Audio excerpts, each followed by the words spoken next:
Okay, I think everything's done. Just put a new oil filter in there. Filled it up with like, I don't know, 1, 2, 3, 4, I don't know, all the oil I had laying around.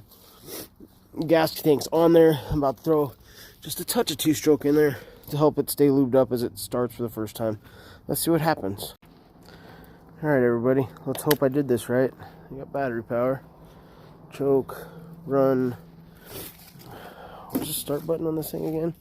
Get one of those.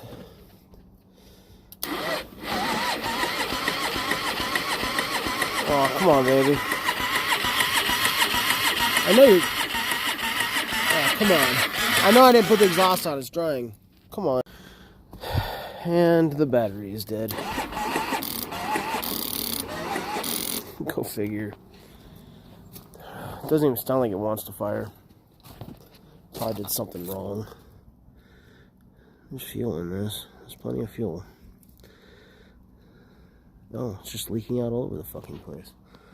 Look at that. I'm tired. I give up for the day. Sorry, guys.